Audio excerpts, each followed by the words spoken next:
Where the hell are my headphones? Not me losing them. Anyway.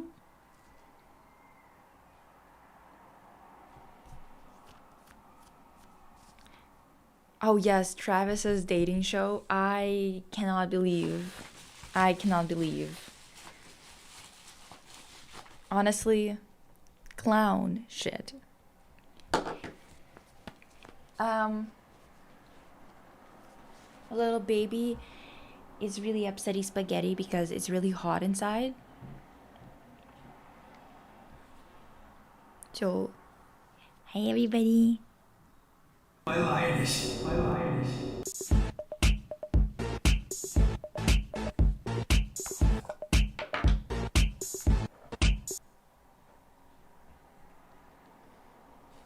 Alright, ladies. Get ready with any points you want to bring up and discuss. But, so guess who shaded Claro and now is beefing with Pink Pantheress and Charlie XCX, Peppa Pig. Welcome to Hot Topics. Listen, explain to me. How could Peppa Pig possibly have beef or shade Claro?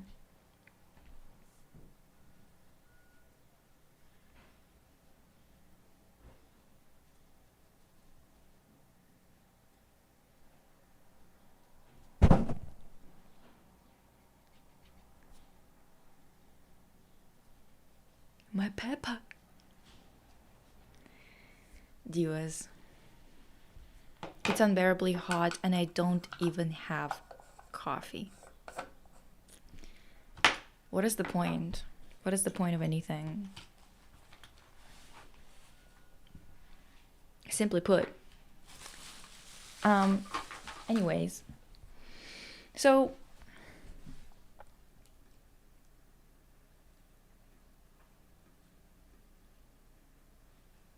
she just said she didn't know Claro and the old girlies took it badly. When I tell you I haven't heard of Claro till 5 months ago.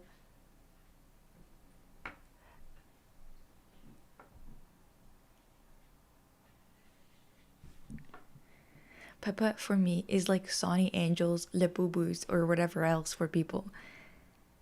Wasn't Peppa beefing with Adele?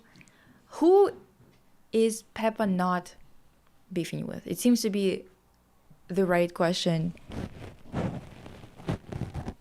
It's a bit different here. So many Peppa stands in here. I'm so happy. Oh, that's so fucking weird. I love it.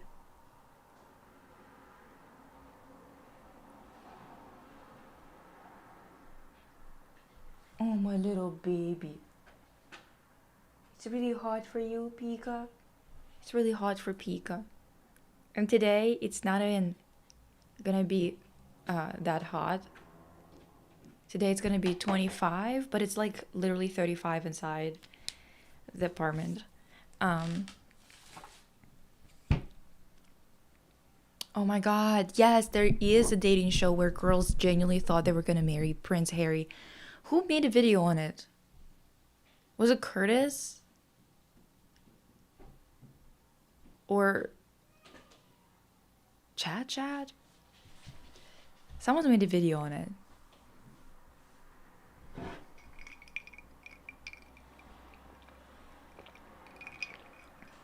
Okay. So, first and foremost, I was gonna talk about when did I think that Taylor's wedding happened. It was 4th of July, right? 5 days ago. We mentioned it briefly. I think because maybe it was even Thursday when we mentioned that it's coming up because I wanted to talk about how corny it is. Because it was on 4th of July. It's on on the 250th anniversary, I guess, of the United States, which is just like ridiculous already. Madison Square Garden, they built a plastic castle inside of Madison Square Garden.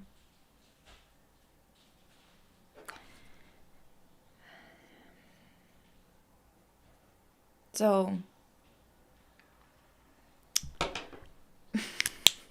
which is wonderful already. Like, that's just great. But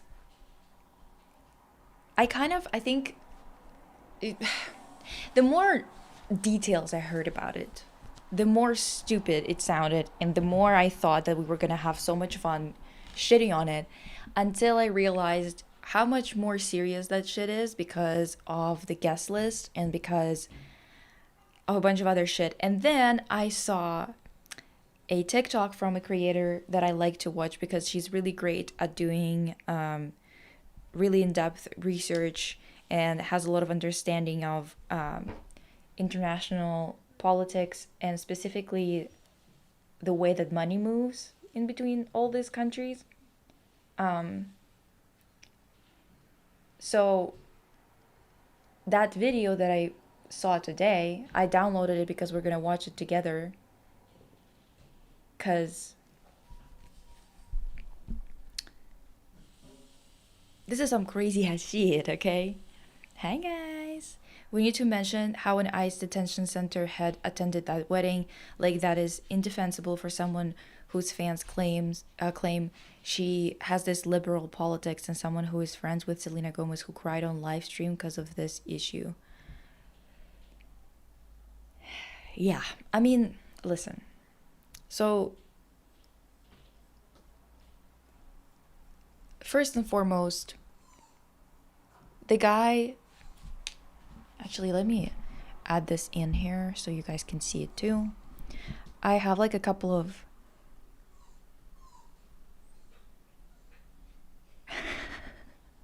Lisa, your Wokatron 9000 politics has charmed me, and I'm humbly asking for your hand in gay marriage. Oh my god. Just got out of the shower. Oh, my baby. My baby's crying because it's hot.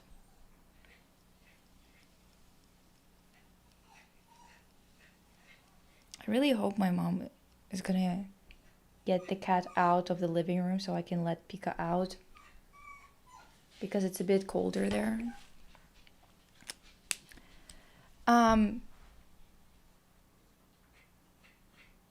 To grasp how crazy it is, I have to imagine marrying on the Red Square on June 12th and having shaman sing for you. I mean, I guess, but the Red Square is like one of the, what is it, not Miracles of the World or some other shit like that. It's not just a stadium. Do you know what I mean? It's kind of like going not even to the Red Square, but to just like the biggest Moscow stadium.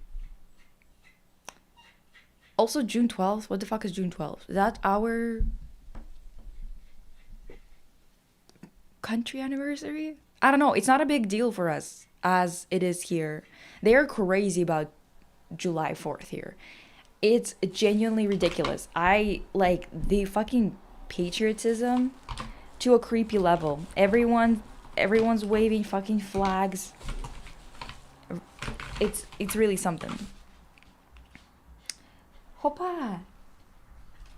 But basically, oh yeah, I was adding a picture.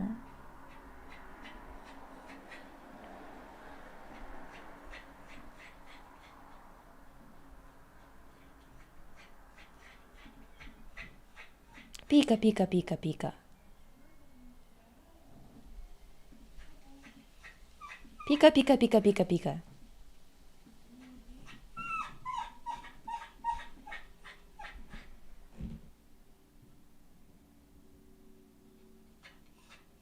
Pika, you can go soon. Yeah. Oh. Pika said, "Let me deal with you, bitch." Let me deal with everybody, actually. Um,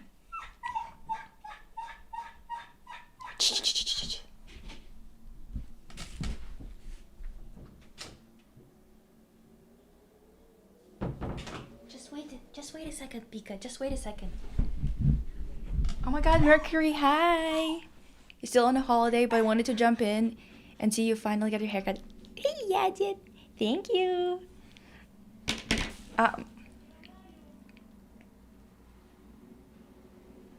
Okay. So,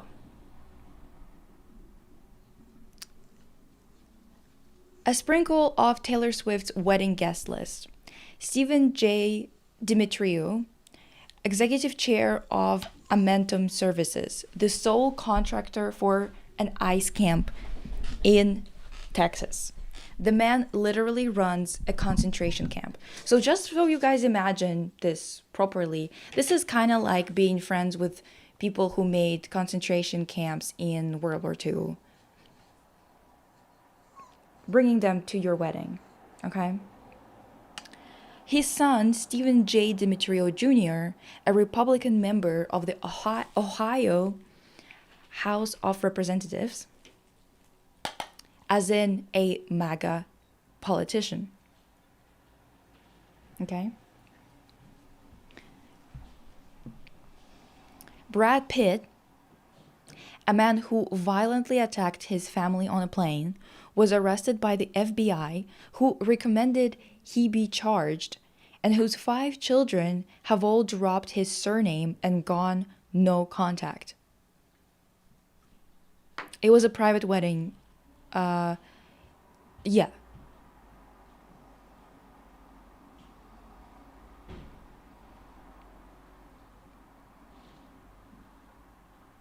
I can't like fit it in anywhere. Good God. Okay. Jason Sudeikis, a man other comedians have called out for undisclosed abuse, who leaked revenge porn of his ex-wife, naked photos of her when she was pregnant with their daughter.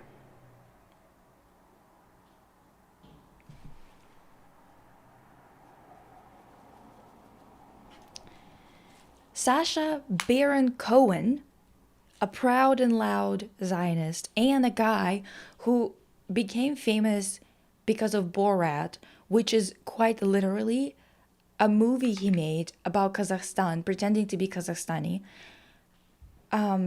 making fun of Kazakhstani people who were really nice to him. Because he went over there, like nobody knew that he was making a movie where he was gonna be making fun of them. So they were really nice to him. They like danced with him. They were really sweet, welcomed him. And he made a whole ass movie just making fun of Kazakhstani people, as if he like has any right to do any of that. Some Israeli ass bitch coming into Kazakhstan making fucking a movie about it.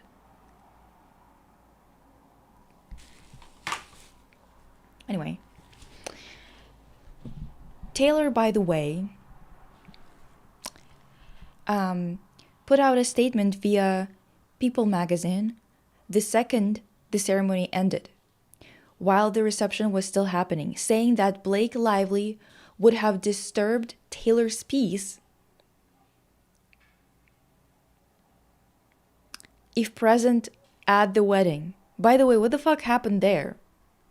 I did not know that this is, So these are the friends she was talking about in that dumbass song, Cancelled. Gross as fuck. Yeah, no, seriously, that cringe ass song, right? Meaning, wait, oh my God. Meaning, ICE camp executives, MAGA politicians, domestic abusers, revenge porn publishers, and Zionists do not disturb Taylor's peace in the least. Right? Yeah. Fuck billionaire MAGA, ICE lover, domestic abuse apologist, and Zionist Taylor Swift. I have to say that from now on, honestly, like you guys should just like Americans should just call ICE centers just concentration camps because that's what they are. They honestly, maybe I'm like wrong, but I haven't heard of something as horrific as like a bunch of kids constantly getting pregnant in concentration camps. But that is the reality of it for ICE camps. So at this point, just call them concentration camps. Just like like ICE is your Gestapo. I don't know what to tell you, divas. Like this is fascism, quite literally. Like this is not an exaggeration. None of that. Um, what a sentence to start on. Yeah, exactly. Um, So, a bunch of Swifties are running around explaining away the fact that Taylor has not said or done anything about the Trump posts from a few days ago that used imagery and language. That, by the way, that happened like recently, right? Maybe this week or some shit. And language from her Eras tour. When, historically speaking, she is easily the most IP protective and litigious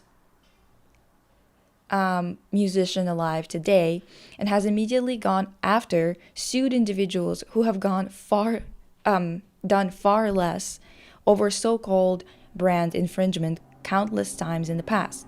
How are we deluding ourselves out of this one, ladies? I'm all ears. And yeah, I mean, how do you even explain that shit away at this point? Do you know what I mean? I still don't understand why nobody calls them concentration camps because they were planned to be exactly that from the beginning. I don't know. I think it's because a lot of people don't know history very well and um, they think that since concentration camps, or not concentration camps, but yeah, ICE camps basically, are treated like facilities for people who are like in the country illegally in quotations, right? That it's like different or some shit. But in reality, like that's exactly what happened with most people, especially at the beginning with the concentration camps. They were also told that they were just going to be moved to a different country because they were made illegal in Germany, right? Or they were made illegal in whatever territory the fascist shit was going on in. That was literally the same thing. It's just I don't think that a lot of Americans know anything about World War II. So they don't understand. Oops. So they don't understand how similar this rhetoric is.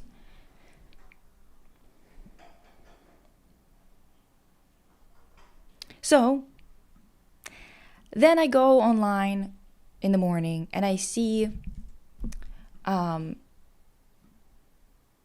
post from one of the accounts that I follow because time and time again, if I know anything about history, when she covers it and whatever, she always has really accurate information and very in-depth information, which sometimes I might maybe yeah, I haven't seen all of her videos and maybe I'm not going to be agreeing with her in terms of opinions or whatever, but in terms of her knowing history, she's pretty on point. And this has really opened my eyes in terms of Taylor Swift's background. So this is this creator, alimcforever on TikTok.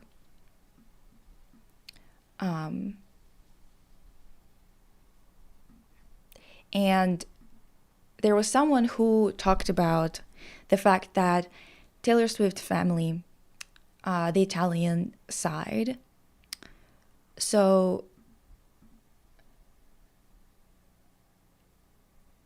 well, let's hope it won't. If it does, at least people have seen it live. That's why I started doing lives, because I can't be doing this nonsense anymore where like my videos just don't get shown because anyway. Yesterday, I made a video about Taylor Swift, and somebody left this comment. Scott Swift is the great-grandchild of Charles C.A. Baldy, one of Mussolini's closest American political allies. For those of you who are confused who Mussolini is, this is the guy who created fascism. Nazi shit, fascist shit did not originate in Germany. It originated in Italy with Mussolini.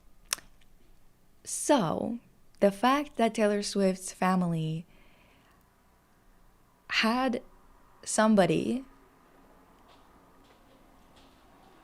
who got personal condolences. It's too quiet. What?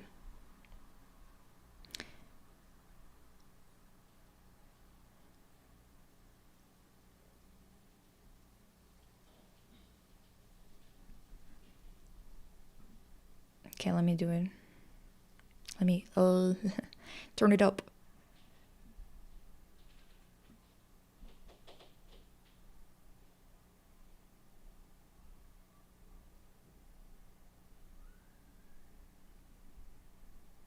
The thing is, I knew for years. Yeah, let me turn up the TikTok. Maybe this is gonna be good. Let me try it again. Yesterday I made a video about Taylor Swift and somebody left this comment. Is this loud enough, guys?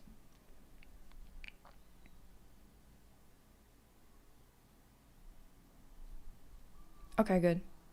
Scott Swift is the great-grandchild of Charles C.A. Baldy, one of Mussolini's closest American political allies. You can pause to read the rest of this comment. So I had a look and immediately confirmed that's correct. Taylor Swift is the great-great-granddaughter of a man named Charles Carmine Antonio Baldi. When Charles Baldi died in 1930, Mussolini sent personal condolences to his office. The two men...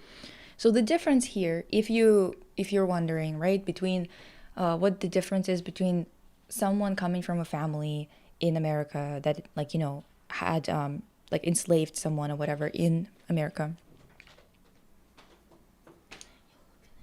One sec.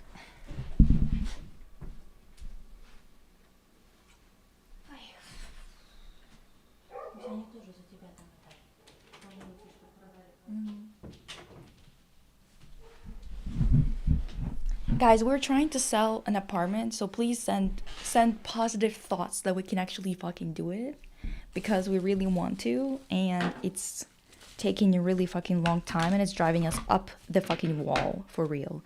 Anyway, so the difference here is this guy, even though it's her great grandfather, right? He actually, and like they've been in America for a while and whatever. Her great grandfather died in 1930, right? Which means that he was participating in what she's going to be discussing here during that time, right? So it's quite literally trafficking of human beings and participating in slavery-esque shit in the 1920s, 1930s. Okay? It's just like a lot closer. It's a lot more, like it's sinister because it was continuing through the generations. That's why we can understand, or not understand, but we can see how this bullshit could happen. Because this is not just sins of somebody who was alive in the 1800s and who gives a shit. This is something that they have profited from so heavily that they basically owned everything in the city. And he was the head of a mob that basically funneled Italian, really poor peasants from the South to America. Through basically, yeah, okay, let's just watch it. And had been, in the words of the Philadelphia Inquirer, allies and friends. This is not trivia, it is not pop culture fan history, and it is not me trying to take Taylor down. I want to talk about the Italian mafia, because this looks mob-shaped. At the bottom of this comment, this person said Google is free, but Google is also shy. because everything that Google tells you about Charles Baldey comes from this book that was written by Charles G. Douglas III and Douglas Baldey Swift, both descendants of Charles Baldey. This book was published in 2022, and the authors are Taylor Swift's uncles. This is Charles G. Douglas III. Douglas is a former New Hampshire Republican congressman, former New Hampshire Supreme Court justice, and, critically, Baldey's great-grandson. My issue with this book is that it plants a narrative that does not correlate with the Italian primary records. It's not adding up.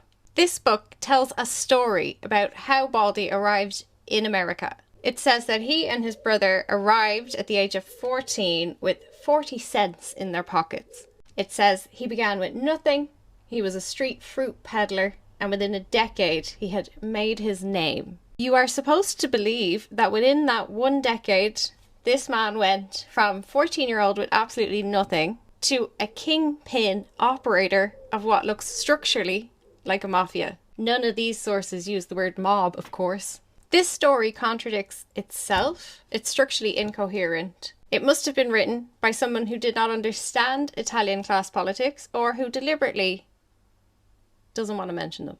It says Baldey came here because, as a boy, he wrote letters for the peasant women of Italy to their American relatives. In Italy, in the 1860s, destitute children did not write letters. Illiteracy in southern Italy, where it says he was from, exceeded 80%. For that child in rural Salerno to be literate enough to be writing letters for peasant women, he must have come from the ceto civile, the literate, property-owning professional class. I am not going to tell you what to think of Taylor Swift or her family history. I'm just going to give you a history lesson. We haven't done any Italian history yet. Could be fun. The Risorgimento is a period of Italian history that unified the North and the South. This gets told to Italian school children as this great story of unification. Risorgimento itself means resurgence or rise again, suggestion that Italy was going to unify and rise again as this great force. But the reality is much more grim. This wasn't unity, this was conquest. The new unified Italian state was administered from the north. Northern Italy was industrialized and wealthy. Southern Italy was agricultural and impoverished. And the new unified Italian government imposed tariffs that taxed southern produce to subsidize northern industry. Peasants who had worked the same land for generations found themselves dispossessed by a new political order that did not represent them. Straight after the 1860 unification, the Italian government sold off 2 million hectares of common land in southern Italy to private buyers. That's not reform or unity. That is the structured dispossession of communal agricultural land from peasant communities, concentrating it in the hands of buyers with capital. And the Neo-Borbonici historical school documents that the conquest of the South involved concentration camps, summary executions, and the burning of villages and towns during the suppression of resistance. But the dispossession is only one half of this story. The state also had a structured apparatus and a plan for where those landless peasants would go. The padrone system was the infrastructure that moved Italian landless peasants into the American labor economy. The word padrone is Italian for boss, owner, patron.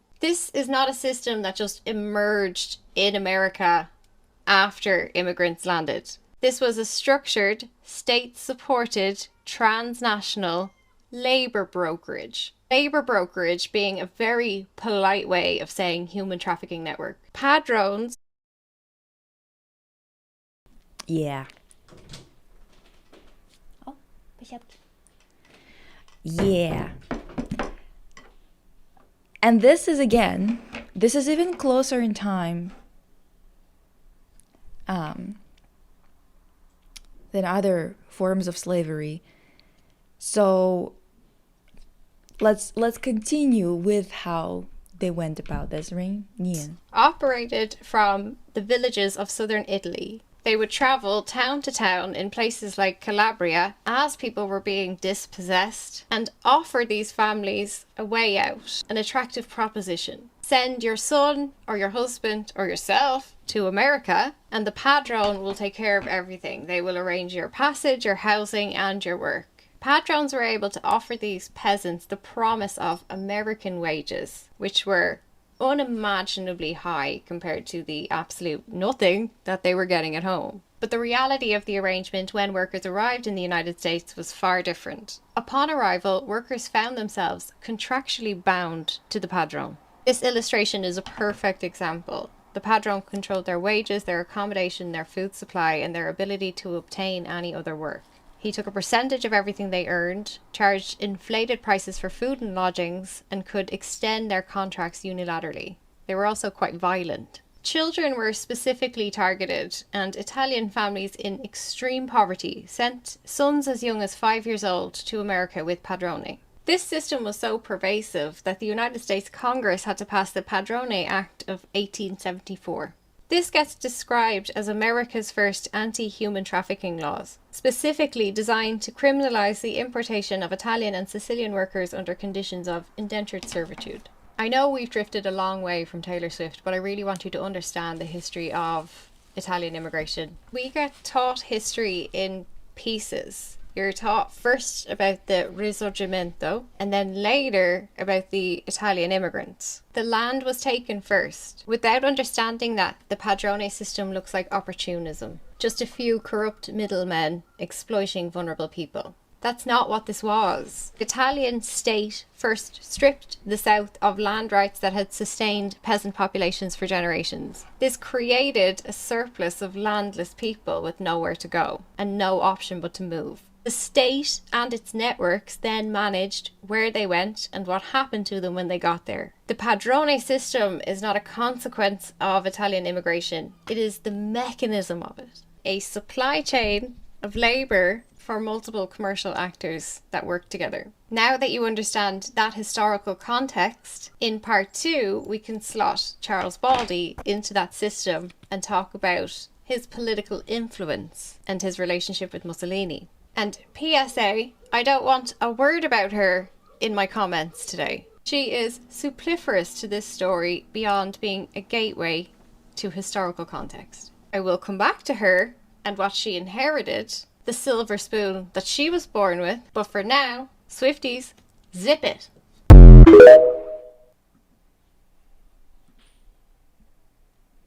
Yeah.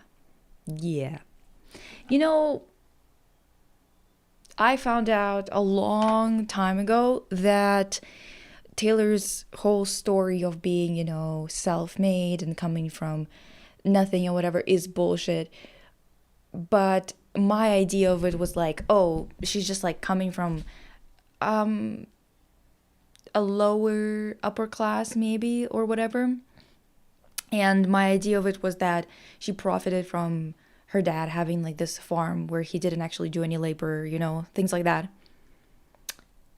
Little did I know that our girly pop is coming from a trafficking ring, an Italian trafficking ring that was promoting Mussolini shit to the Italians.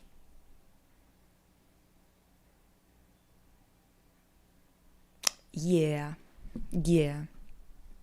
That's really, really something, isn't it, eh?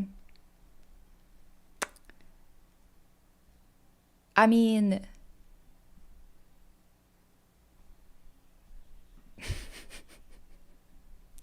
it's crazy.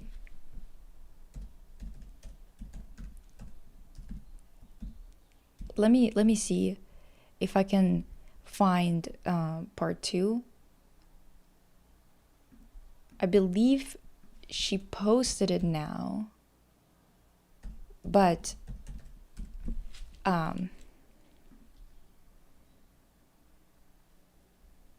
earlier today, okay, wait, let me screen share that with you instead.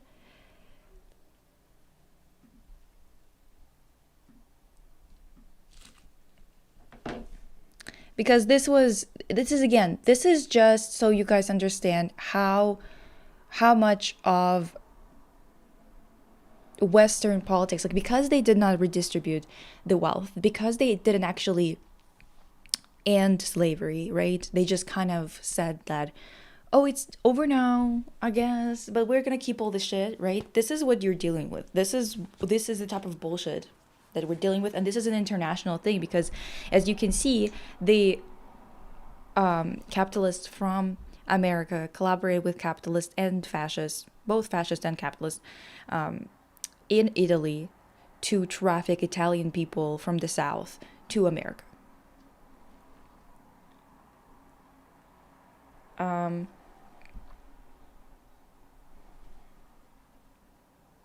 You really slayed that haircut, goddamn. Thank you. What the heck?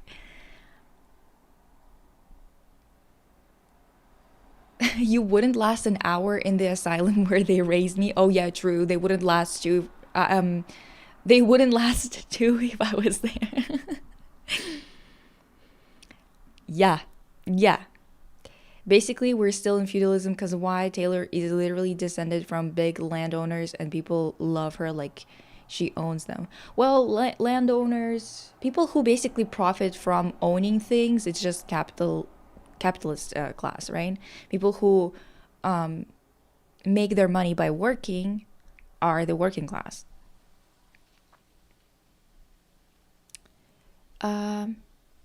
Somehow it's not even surprising if you think about how inheritance and wealth work over generations. I mean, yeah, especially in America where you guys just kept the shit that the enslaved people created and just said, slavery is over, but we're just gonna keep all this shit. Which, like, doesn't sound fair to me, but, you know.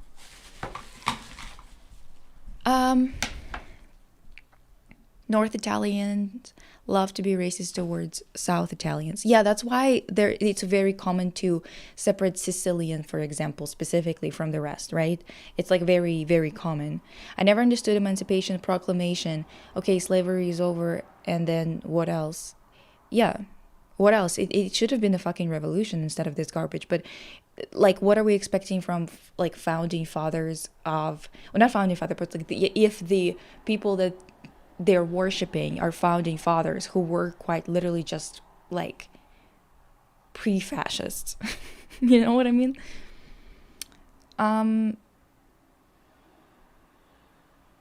My boyfriend, my BFF, my best friend forever, I guess, is from Spain, and they told me that some Europeans call other Europeans, usually from the South region, I think, pigs.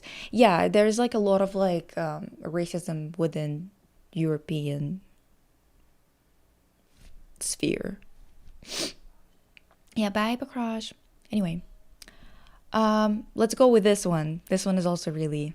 Benito Mussolini sent a personal condolence telegraph to a Philadelphia newspaper. Its owner had just died. His name was Charles Carmine Antonio Baldi. His great-great-granddaughter is Taylor Swift. Charles Baldi came from Salerno in Campania in southern Italy. He arrived in Philadelphia in the mid-1870s. By the time he died in 1930, his business empire included his own private bank, the only Italian-language newspaper in Philadelphia, a coal yard at 12th Street and Washington Avenue, South Philadelphia, a coal mine in Schuylkill County, a funeral home, a real estate broker, an insurance firm, and the Baldi Monument Company. Let's go through each one of these businesses and look at what it actually does. Let's start with the bank. Just imagine, just conceptualize how much of capital that is, owning all that.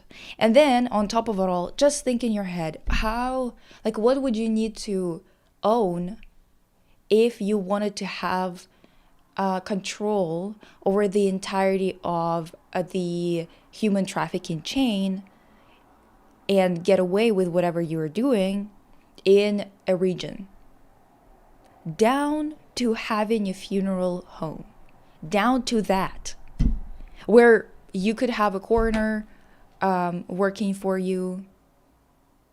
You could have people bury others easily. There's no need for much paperwork or anything like that. It's like literally from the womb to the tomb type of system. You know what I mean? They owned all of that. The Swift Baldies.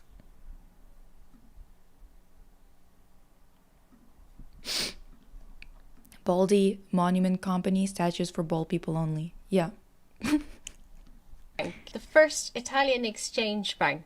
This was a private bank, not state chartered, so not subjected to standard banking oversight. This bank held the deposits of Philadelphia's Italian immigrant community and processed remittance, the money the workers sent back to their families in Italy. Think about what owning a private community bank does for an operator like Baldi. The Italian immigrant community arriving in Philadelphia in the 1880s was coming through a labour trafficking system called the Padron system, which I covered in my previous video. That put them in debt before they even landed. Most of these people did not speak English. A lot of them couldn't write or read in Italian either. They had no legal recourse, no protections, and they could not use standard American banks. They trusted the man who spoke their dialect, knew their village, and had helped them find work and housing. The bank took their wages and their savings and their remittance, and the bank decided when or whether that money would come back out. 7 years after Charles Baldi died, his brother Virgilio sued his estate in the Pennsylvania Supreme Court. Virgilio claimed that two deposits, one of $50,000 and one of $76,000, were missing or contested. Pennsylvania's Supreme Court said that this bank had operated as a private contractual arrangement, and so it was not covered under standard debtor-creditor regulatory frameworks. That court case, family suing family over missing deposits, tells you something about what happened to money that went into this bank. The Baldis also owned L'Opinione. This was the only Italian language daily newspaper covering Philadelphia and New York. Pretty much every Italian immigrant on the East Coast read this thing. It decided for you what was news, who was trustworthy, who was a troublemaker, and critically, who to vote for. And from 1923 onwards, after Baldi came back from Italy calling Mussolini a second Napoleon, this paper was a vehicle for fascist messaging. The Fascia all'estero was Mussolini's formal network of fascist organizations abroad. These were propaganda vehicles set up by and funded by Mussolini's fascist government. The goal of papers like L'Opinione was to target the diaspora and shape their worldview in a way that kept them politically loyal to fascist Italy. And when Baldi died, Mussolini sent personal condolences to L'Opinione, not his family, to the newspaper, because that's where their relationship lived. The other businesses that the Baldi brothers owned were coal mines and coal yards. Pennsylvania mined anthracite coal was fueling the American Industrial Revolution, and the actual extraction, the mines, ran entirely on immigrant labour, including child labour. Baldi had labour supply through the Padron network, which was running through his bank, with his newspaper and his community relationships and his Italian state contacts. He could direct a lot of bodies to these work sites. In 1897, the US Department of Labor started a federal investigation into an exploitative, semi-legal labor trafficking network that was operating in violation of the Padron Act and the Foreign Act. The Padron Act, as mentioned in my previous video, was an attempt to stop the smuggling of Italian and Sicilian workers into the United States. The Foreign Act, or Alien Contract Labor Law, also banned importing foreign workers under prearranged labour contracts because it was seen as indentured servitude. In this Department of Labour text, Philadelphia is distinguished from the other Italian colonies because, and I quote, "the bosses in Philadelphia have also entrenched themselves not just in the labour supply, but in banking, housing, media, and civic organisations." This doesn't name Baldi directly, it names 4 Italian operators, but it describes Baldi directly as the dominant operator. The report breaks this human trafficking system down into a handful of named Padron bank combinations, one in each city. And if you cross-check that same year in South Philly records, you have Baldy and his brothers listed as owning the only bank, the only newspaper, 2 coal yards, a funeral home, an insurance company, a real estate company. Philadelphia in this period was run by a contractor combine. That is the documented term. The city's infrastructure, streets, sewers, transit, public buildings, was awarded through Republican machine contracts to a small group of politically connected builders. The Vare brothers alone collected over $20 million in city contracts. Every one of these contracts needed cheap labour. Italian immigrant labour, cheap, disciplined by debt and a language barrier, supplied through the Padron network, was the primary workforce for South Philadelphia's industrial construction. 3 men sat at the top of this machine. Boyce Penrose was the US Senator for Pennsylvania from 1897 to 1921. He was also the documented boss of the Pennsylvania Republican machine. I will cover this separately, but it controlled Pennsylvania state politics for 7 decades. He maintained the political support of the various contractors like Baldy by lending them political favours in exchange for loans. The Vare brothers, George, Edwin and William, built their business on city rubbish collection. Do you see what I mean when I said this was looking mob-shaped in part 1? They started in waste disposal, but they expanded into every public works contract that they could get their hands on. Everything south of Market Street was their territory. And they were also able to deliver an endless supply of Italian immigrants as cheap labour. Their political territory was the same South Philadelphia wards where Baldy's community lived. William Vare was elected to the US Senate in 1926 and the Senate refused to seat him. A Senate committee found his election was obtained through massive corruption. Padded voter rolls, votes cast by dead people, voter intimidation. Sounds familiar, doesn't it? That Senate committee concluded that the average Philadelphia voter had a 1 in 8 chance of having their ballot recorded accurately on election day. One political commenter from the time period compared Vare directly to Mussolini with the observation that at least Mussolini's Rome had clean streets. Baldy is documented in peer-reviewed academic work as the broker between the GOP organisation and the Italian-American community. He was named as the delivery mechanism for Italian-American votes to Penrose and the Vares. And in exchange for him telling all the Italian-American immigrants that he was exploiting to vote for his mates, they gave him a seat on the Board of Education, put his son in the legislature, and squashed any investigations that might interrupt his business, might interrupt the flow of cheap labour into the mines. The other business the Baldys ran was a funeral home.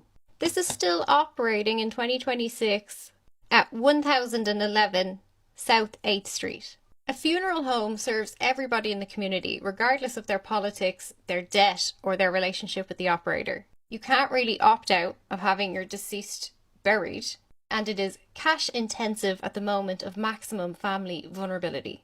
I'm not going to tell you what this means in the context of a community banking and labour control operation. You have seen enough of the structure to read that for yourself. You have seen enough to know exactly where she came from. Continuing to support her is a very loud choice. In 1930,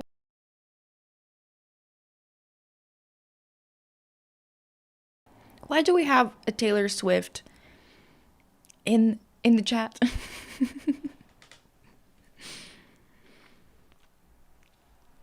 Anyway, so these connections are not distant.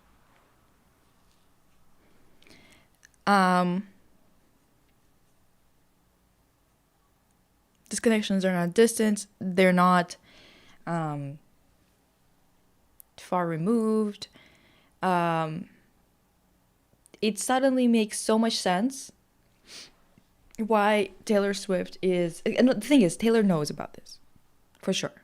Because she is obsessed with lineages, family history, things like that. You have probably noticed that just from her music alone, how often she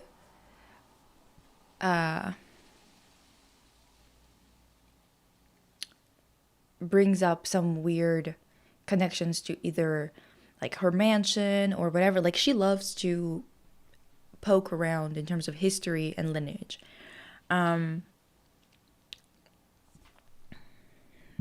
It was Svader. Svader said that. Anyway, so aside that, it makes so much sense why she was so obsessed with what was the Kennedys, I believe. Why she was trying so hard to get with one of their sons, because it seems like not only is this part of her history, not only is she aware of that, but it seems like she's very much proud of it and wants to continue it in the same vein. So it kind of started with her wedding being corny as balls, because I saw that there was a Krispy Kreme truck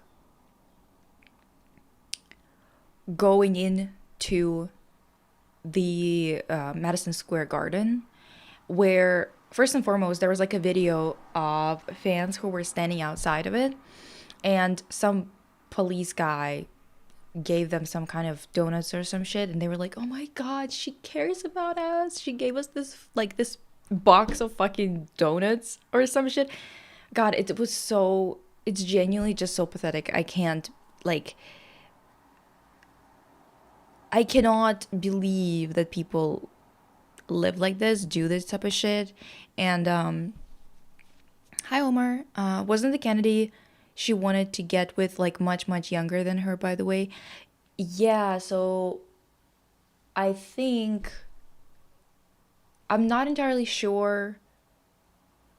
Let me see how old she was. I think she was 24. The problem was not even that she was like 24, but the fact that he was 17, okay? And she tried to get with him when he was like mourning his mom. She even went to the cemetery with him when they were dating for maybe like fucking 5 days or some shit. It was real weird. Taylor Swift.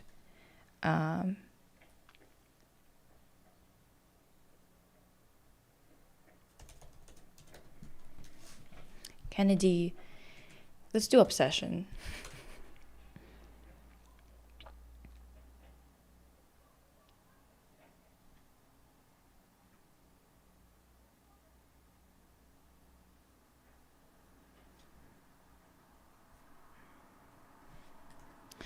I don't know if this is going to cover everything in here, but let's see, perchance.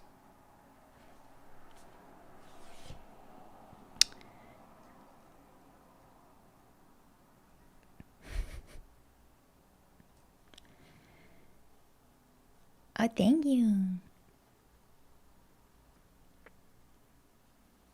Okay, guys. So, Independence Day is tomorrow, which means pop music's most prolific Tumblr note writer, Taylor Swift, is in the news. By now, you have probably heard about her kerfuffle with Scooter Braun, the mega manager who recently closed a deal to buy Swift's former label, yada, yada, yada.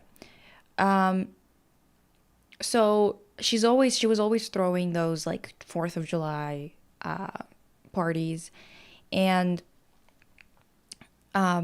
maybe you've forgotten about Strange Summer of 2012, when a then 22-year-old Swift romanced a teenage Kennedy scion during a series of visits to the family compound on Cape Cod.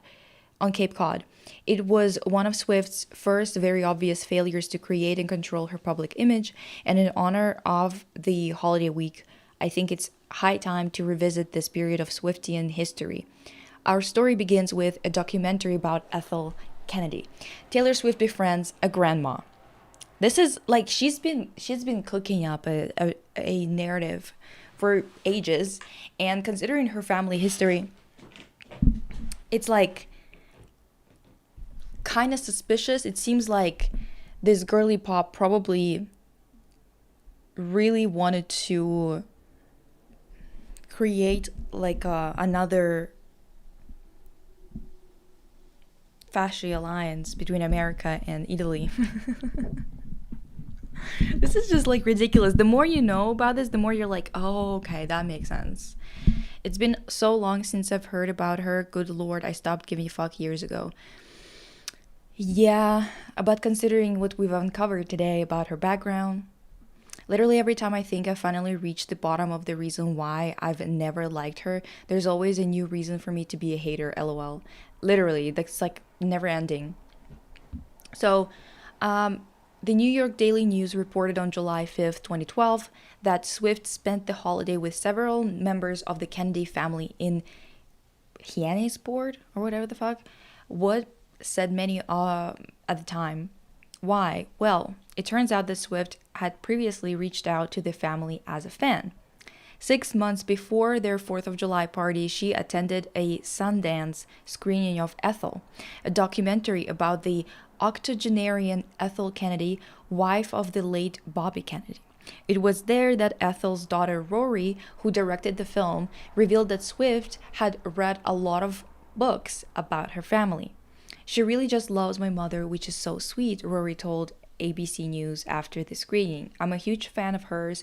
I have young girls and we had been to a few of her concerts. I met with her at one of them and she had read a ton of books about our family. She was inspired and wrote a song. That song was Starlight off the Red album.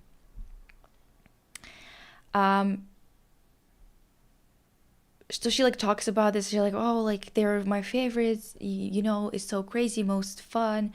11 kids, all these exotic animals on the property. I've read all about them. And anyway, a long walk on the beach with Patrick Schwarzenegger, based on because apparently Patrick Schwarzenegger is like related to the Kennedys. Okay. Based on paparazzi photos from the holiday weekend, Swift first showed a special interest in Patrick, then 18.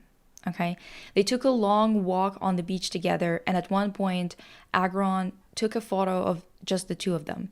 They're getting to know each other, but she thinks he's cute. Okay, he kept kicking sand at her and was flirty with her. Okay. If you look back at the photos from the event, though, you can see that Connor Kennedy was also in attendance alongside his dad and currently well known because of his anti-vaccine activism. Yes. It appears that Swift chatted with Connor during the outing, but she seemed to spend more time with Schwarzenegger, probably because Connor was only 17. Okay? This is what day was that? Because this is so funny how like the timeline is really, really funny. Fuck, I don't know. Anyway, but the young Kennedy soon turned 18 on July 24th. Literally, he just turned 18. And he was spotted on a date with Swift the next day. She waited for him to turn 18 so she could go on a date with him the next day. The following weekend, they were back on Cape Cod, where they went sailing together and ate chicken fingers. Per whatever, the two were seen kissing, holding hands, and getting extremely touchy-feely. On Sunday, they went to church. Wedding crashing. Things moved quickly for the couple after Kennedy's birthday, even though he still had 2 more years of high school to complete at Deerfield Academy, a prestigious boarding school, and she was a world-famous pop star. How on earth does he have 2 years left as an 18-year-old at high school, bitch? What?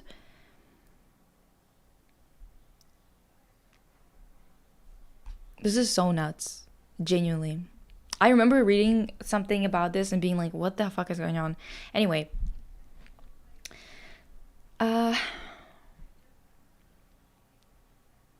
According to paparazzi photos and tabloid reports, they made out whatever summer vacation. In August, they made a somber visit to Kennedy's late mother's gravesite, which was fully documented by the paparazzi. By the way, I remember that, Diva. That was so fucking weird. You've been seeing each other for 2 weeks.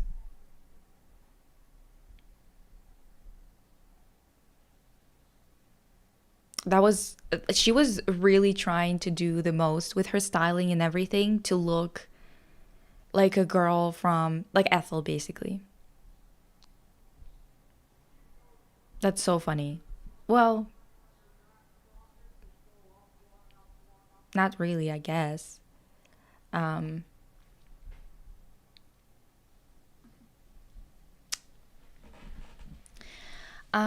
the next day, they attended the wedding of Kennedy's cousin, Kyle Kennedy, which created a national controversy that eventually ensnared Kathy Lee Gifford. The Boston Herald reported that Swift crashed the wedding and was asked to leave more than once. That's so fucking funny. Holy shit.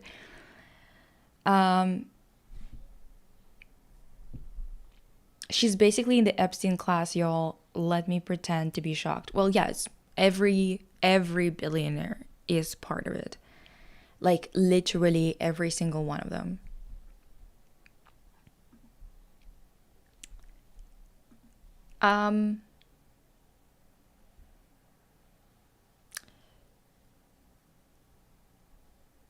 Okay, so Victoria Gifford Kennedy, the mother of the bride, told the paper, "They texted me an hour before the wedding and asked if they could come. I responded with a very clear, please do not come. Do not come. They came anyway. I personally went up to Miss Swift, whose entrance distracted the entire event, politely introduced myself to her, and asked her as nicely as I could to leave. It was like talking to a ghost. She seemed to look right past me." Well, first of all, that simile does not make any fucking sense, though. Like, you should have said that it felt like I was a ghost, not talking to a ghost, whatever. Swift's rep at the time denied that Swift was asked to leave, and Swift herself later said the story must have been based on the biggest misunderstanding. But Kathy Lee Gifford, who was married to Frank Gifford, the bride's grandfather, confirmed Victoria's story during the 4th hour of the Today Show. She said very nicely, please do not come. Guess what? They came. New neighbor. Then she fucking bought a house, okay? At some point in 2012, so like after a couple of weeks of dating, she bought a $5 million mansion literally next door to the Kennedy compound. Perhaps Swift imagined another beautiful summer on Cape Cod with her boyfriend, but unfortunately her dream was not realized. The deal to buy the property officially closed in November, and by then, Swift and Kennedy had parted ways. It was just a distance thing. No hard feelings, they're fine. Right. Swift quickly flipped the port property, selling it for almost $6 million in March 2013, and then it seems she was inspired to make a much bigger real estate investment an hour or so away from Rhode Island. Yeah, so there was like a bunch of parties for 4th of July, whatever. This is so on the nose. The fact that people still believe that she could be in any shape or form at least a liberal, like, just, this is the bare minimum. Puzzled Crow, I think. Hello.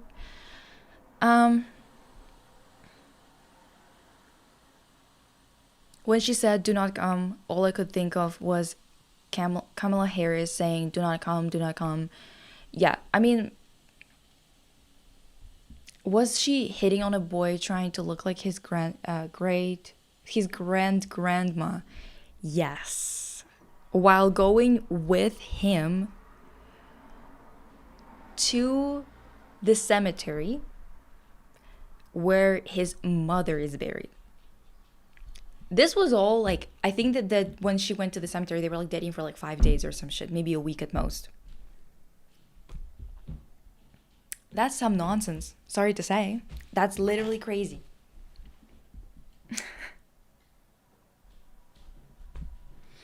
So this is just like more like weirdo behavior, right? But the fact that her family's fortune was built on trafficking Italians from the south of Italy to America, and they were literal mobsters. You know, it would be a one thing if it was, because the thing is, it's just like this whole thing is just absolute nonsense. It's insulting, the whole thing, honestly. Mostly because Diva, why are we here? Why is this happening? And yeah, I don't know if there's so many Swifties who is still on Twitter. Like when people were talking about the ICE guy, he is a contractor. Okay, so he was contracted to build the facilities, right? And it's like, yeah, a lot of people on Twitter were like, he's not the owner of them. They're not owned privately. And it's like, and I mean, what kind of you think you're helping yourself here? You think you're helping yourself with this statement right now? Like, I genuinely just do not understand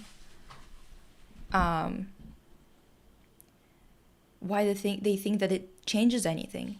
So he was paid to build them, not that he owns them. And what about it? It's still the same thing. Like, what is their point even here? I just don't understand. Got a fucking spot? That's basically a second head growing out of my fucking face. Anyway, so... Oh, Popka. Anyway.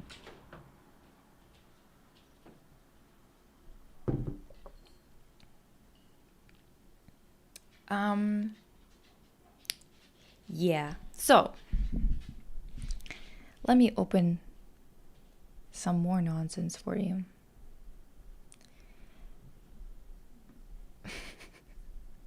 I can hear you going, oh my god, what else? It's not gonna be about Taylor.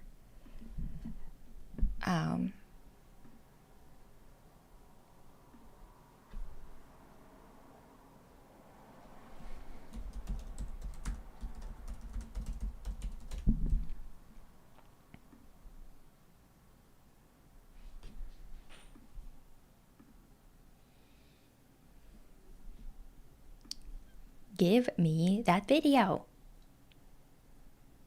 Whatever. God, this is so annoying.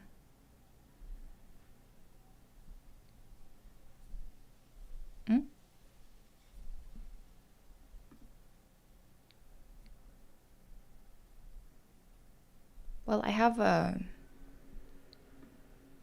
image, I guess. I have said before that when we were watching, I think it was some kind of, maybe a video, maybe we were reading something about the Met Gala the last time we were discussing it. And I said that they're giving me the ick. I still stand by that. La Roche. I've even made a video on my main channel about styling and how well it worked for her career and other things like that. And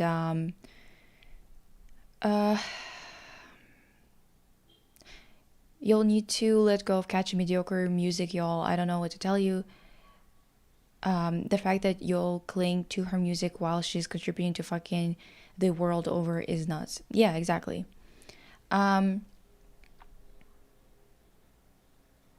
Someone genuinely said she doesn't control who comes to her wedding. Like, please, just anything. Yeah, they will say anything. They will say anything. They will do anything. At this point, it's just honestly kind of ridiculous. And I don't know. Anyway, so Zendaya. Um, in shock that Zendaya sent LaRoche and a private jet to pick up the dress in Paris just to be able to wear the look at the premiere on the same day. So this has caused like a lot of responses from people, right? Like a lot of people were retweeting it, talking about the fact that we're drinking from paper straws. We're supposed to limit our shower time to less than 5 minutes. It's always, the responsibility is always put on us, right? And I think this is kind of the same thing that I got lashings for because people are so doom gloom on Twitter, where I said that the planet is not dying because of people and humanity. It's dying because of a very specific group of people that need to pay for their fucking sins. And it's just so insane, genuinely, to be seeing this type of shit, right? Because this is just one time when we found out about this. I'm sure this isn't the first time LaRoche was on a private jet for somebody to pick something up for their premiere or for a photo shoot or some other frivolous nonsense, right?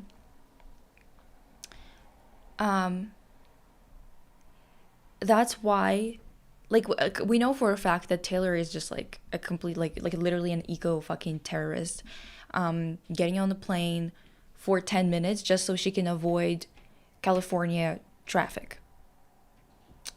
All of this, like, it's really hard to not be talking about topics like this, you know, and kind of get super fucking angry every single day because it's just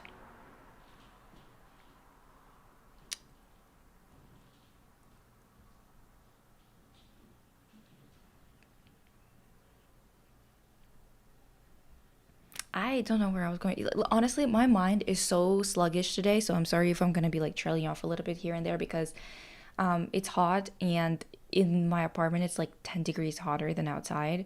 So like it's literally like I feel like I'm submerged in some fucking soup. That's how it feels. Off topic, but the purple shirt and your makeup look great. Divas eating while reading asshats. Thank you with the hick. People were saying that normal people shouldn't use an AC during the heat wave while rich people are using private jets for every small thing. Yeah, while they're literally like the Kardashians, whatever the fuck they're doing and stuff like that. Honestly, if they genuinely want to like because the thing is, for example, in Calgary right now, we have like water restrictions because our pipes are super old, like our water pipes. So they all need to be replaced because there's a lot of water being lost through the leaks, right? So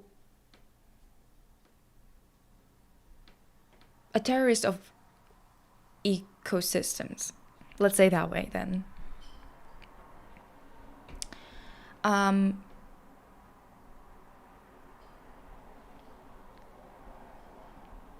Hope a nap stream.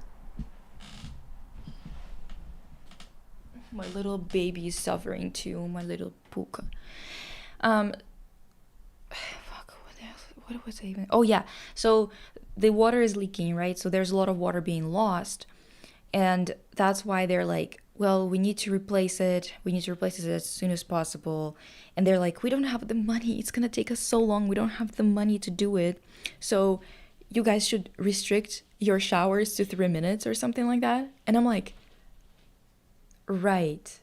They also keep on being like, it's just like Calgary is like so sprawling that there's more and more people are relying on this water treatment facilities and other things like that. And it's like, yeah, why don't we fucking build them then? But we won't, because what? We need to build an AI data center for Meta. Do you understand? Like, I genuinely, it's so difficult to exist in a world like this because at this point, first and foremost, we're just being little bitches. Do you know what I mean? Like, just cucked to a ridiculous degree. But on top of it all, if you're even saying anything like I do, you're already getting in trouble. Just voicing an opinion against pure exploitation and ridiculous destruction is getting you labeled as a basically usually terrorist. And it's like, what the hell do you mean? We collectively want to live in peace. We want water, food, shelter, education, medical care. That's it. We just want to live. And those motherfuckers want everything under the sun. It's kind of like the same type of spitting in your face as it was this recent, like, I think it was like maybe 2 weeks ago when Paris had this. Paris still having, I think, a heat wave, but it was like really, really high temperatures, 45, 48 or some shit like that, something ridiculous. And a lot of people, there was like a show, I believe, was it Louis Vuitton that had a show? Let me see, because I want to show it to you.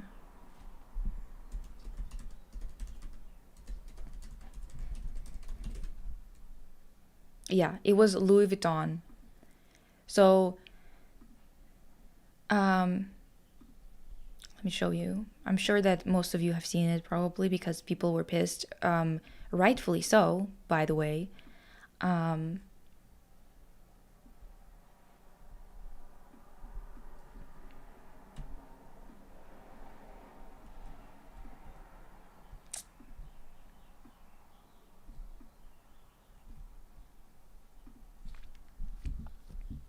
Normal flights are already insanely bad for the environment. It's disgusting that private jet is even a thing. Capitalism has gone too far. I mean, it's been going too far from the very beginning. Even what we watched today in the beginning of the stream, where we were talking about how Taylor Swift's great grandpa made their wealth, or at least laid down the foundation for it. It was quite literally human trafficking of his fellow Italians into the US, where he exploited them, pimped them out, basically.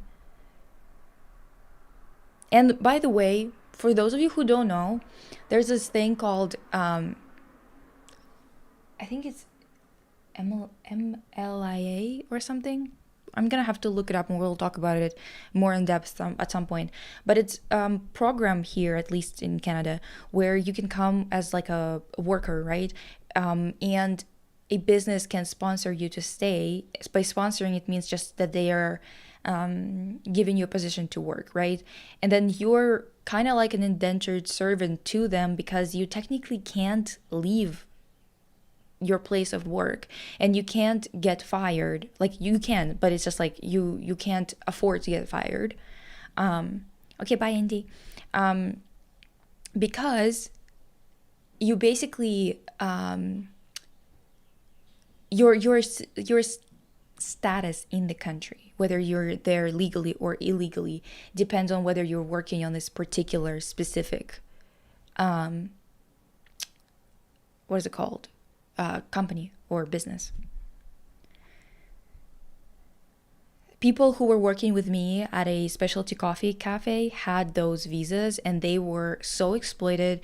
They were not given raises and stuff like that, and they couldn't do anything about it because if they don't just go along with it, they are going to lose their status in the country. Anyway, so this is the water wave thing that they did. This stage.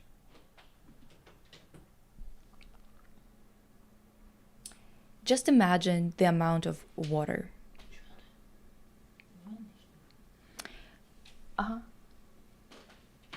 While at the same time,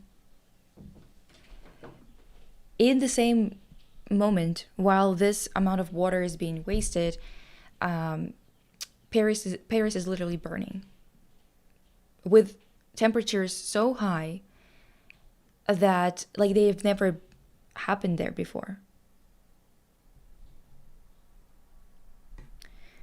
genuinely,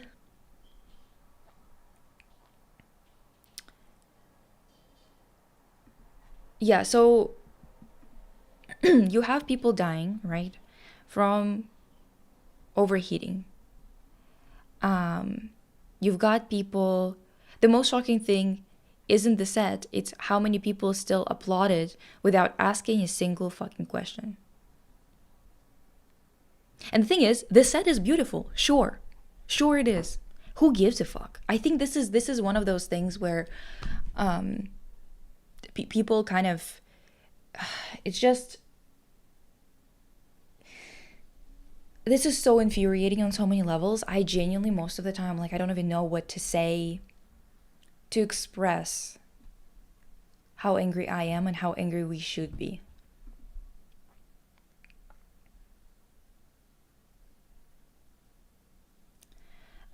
If your workers have less than basic rights, you're not a proper business. Well, I guess, yeah. I'm gonna need you to go out with your clown shoes, walk outside, go to the left, I guess, keep going that direction. You're gonna see a cliff, you're gonna jump off. In Mexico, people use diablitos, basically devices to tamper with the electricity meter so the bill comes out lower. And of course, the electric company penalizes this because it's illegal. Apparently, the state where this happens the most is the one I'm from, and let me tell you, I'm proud of it. Truly a lumpen proletariat. If you guys don't remember, I think I talked about it in the podcast episode. Pharrell quite literally gave a speech where he was like, I'm a lumpen proletariat. Like, I am, with the working class, even though he quite literally isn't. And whatever, diva. Who gives a shit at this point? Everyone going, yeah, this is not art, this is capitalism. Water restrictions everywhere in the city. Heat is insane, and they do that. Disgusting. Oh, they give a few bucks to coral reef restoration. Should we applaud? Literally. Go to fashion school, study your butt off, get your A's. Then some musician who doesn't know a fling, I guess, why a fling, about fashion someday will get your job just because he has more followers than you. Okay, actually, who cares? Anyway, so yeah, just the amount of water. That's so insane. I can't even. Whatever. Fucking insanity for real, dude. I mean. And also, you know what I noticed? Recently, I've been horrified by the quality of writing I'm seeing online. And it's not just the AI shit, it's also comments and people writing like randomly. You just scrolling on Tumblr, for example, on Twitter, on I don't know, on TikTok, Instagram, whatever. You open the comment sections, people consistently write nonsense. Like, they actually, it seems like people are losing grasp on the language. And I mean, I knew that this was already happening, but it's kind of gotten so much worse in the past month or so. What is going on? Why is everyone suddenly confused about literally everything? Not a single person using the right woman or women. Not a single person. I haven't seen a comment or a piece of, like, a note, a piece of writing or whatever, where the right woman or women is used. What is going on? Like, it's at a ridiculous level at this point. TBH.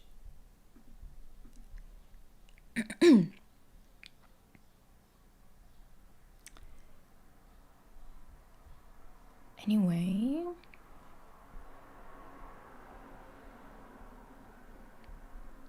I'm talking about comments that I'm seeing, not comments here.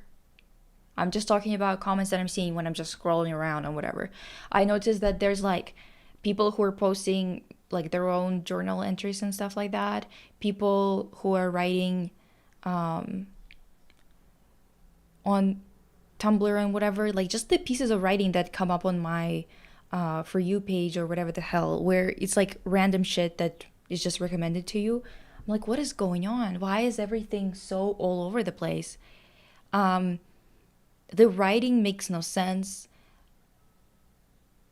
The way that it's described makes no sense. It's genuinely getting really, really worrisome.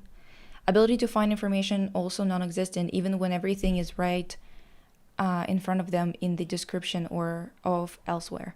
Yeah, I know it's kind of getting really ridiculous, and also I think AI is definitely affecting this. It's kind of like, you know, when you are really good at counting in terms of like multiplication in your head, or like some mathematical shit. Usually you're pretty good at it if you were in class and studying outside of it and kind of using it a lot, right? And then whenever you weren't using it, for example, for the summer, you came back and it was kind of like starting all over. It felt at least really difficult to get back into that same groove, that same ability, right? And I think this is what's happening with AI, that people are using, they're using it for non-creative tasks, for example, right? Some people are saying like, I'm not using it for thinking tasks. I'm using it for like dumb tasks. And it's like, Diva, I think that most of the tasks in this world that we're doing here, especially us Westerners who are living, working, doing jobs that are made up, most of our work is nonsense. Most of our work is sending useless emails that have absolutely nothing of value in them. And doing that with AI is just kind of like basically making yourself really slow on purpose, I guess. Because it will make you slow just because you're not using it as a muscle. I even see people misusing slang these days, like LARP has lost all meaning now. Yeah, they just say anything. Just absolutely anything. AI is like a mind virus, a disease that make people more brain rot, exactly. Unfortunately. And they keep on pushing it. Even for Patreon, I found like this website through Eflux. Eflux is a kind of journal, kind of art related publication type deal. And they had this publication linked somewhere on their website. The publication is called something Art of the Working Class or something along those lines. And when I opened it, I found an article that seemed interesting. So I decided that we could read it for Saturday Patreon live with the patrons and stuff, right? And then one of the patrons tells me, Lisa, I don't think I can participate because I have like a very strong stance on not participating in anything that is AI produced. And I was like, AI produced? And then I started reading the article because I just read the first paragraph and I was like, we're gonna do it together. I think that there's a lot of value in reading text that you don't like and discussing it, because it does provide a lot of discussions and a lot of clarity on your stances and stuff like that. It's a good idea to like just explore things that sound like they could be up your alley and see whether you agree with it or not, right? So I didn't realize that in the article, the writer is literally being like, yeah, I'm using AI to clean up like mistakes, I guess, in the article. And I'm like, you're a writer, an online writer. This is already a profession that has been eradicated to an insane degree. Well, eradicated to a certain degree is kind of a strange way to put this. I guess it's been in the process of being eradicated. And you are doing this? Why the fuck are we doing that, Diva? I just don't get it. I was so surprised people stopped to comment and ask a question there instead of just looking it up themselves. Yeah, I know. I also noticed some people don't comprehend writing well at all. Yeah, people are oftentimes confused about what they're even reading, which is just, it's very concerning. I don't think they teach vocabulary either.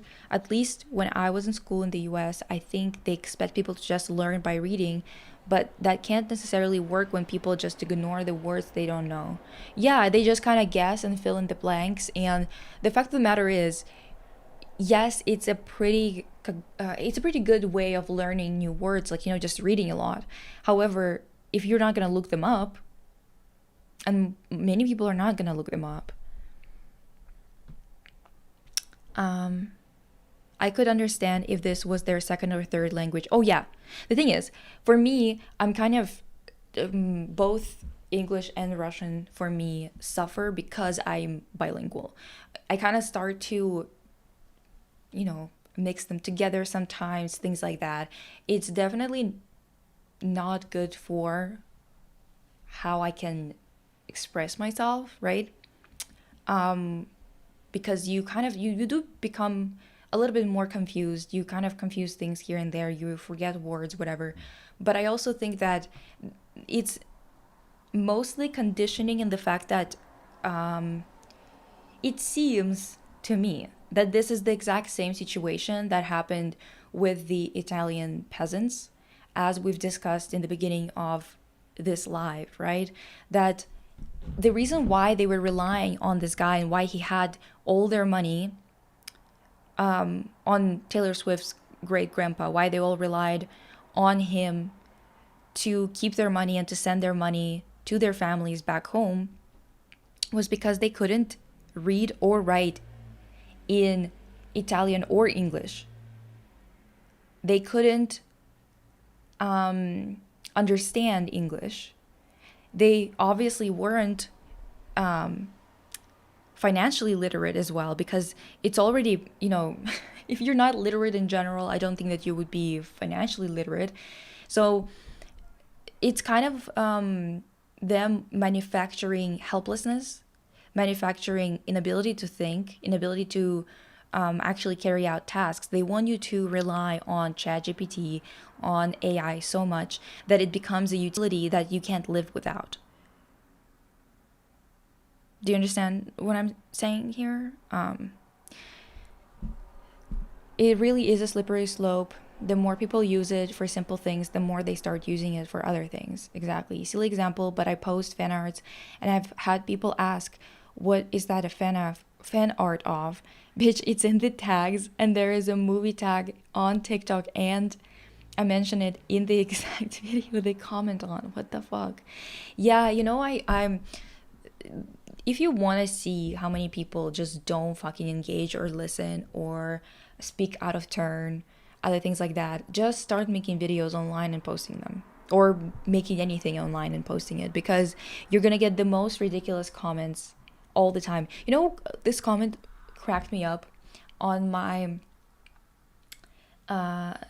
rage baiting video, a video about a Buffy episode that basically reads like a rage bait type of episode to me, because it's just so frustrating to watch. Someone came in and he was like, this is made up. Actually, this is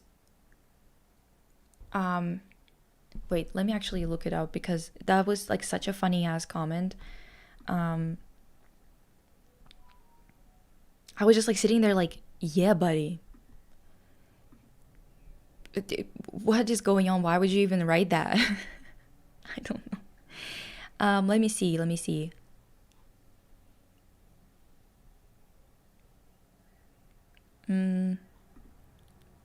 Daniel Schechter, okay? He said, it's make-believe. It's fantasy. There's nothing real about it. If you're going to take anything about it seriously, that's your problem. It's fun silliness. It's vampires, for crying out loud. And if it's not fun, you should be doing something else. And it's fun because the writing is really good. And except for the two leads, Geller and Boreanaz, the acting is really good as well. Geller was the worst possible choice to play the Slayer since she cannot do fight choreography to save her life, but nearly all the supporting actors are great. Did you guys get that it was make-believe? Did you guys know that Buffy is made up? What am I gonna do now with this revelation?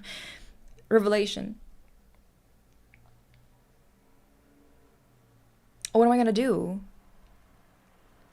I have a friend who works at Microsoft and they force them to use AI for tasks that would literally be faster to not use it for. Yeah. Same with someone I know also in programming, but it's just like it's a different type of thing. But they're all forced. They're forcing all of them to restructure to an AI first model.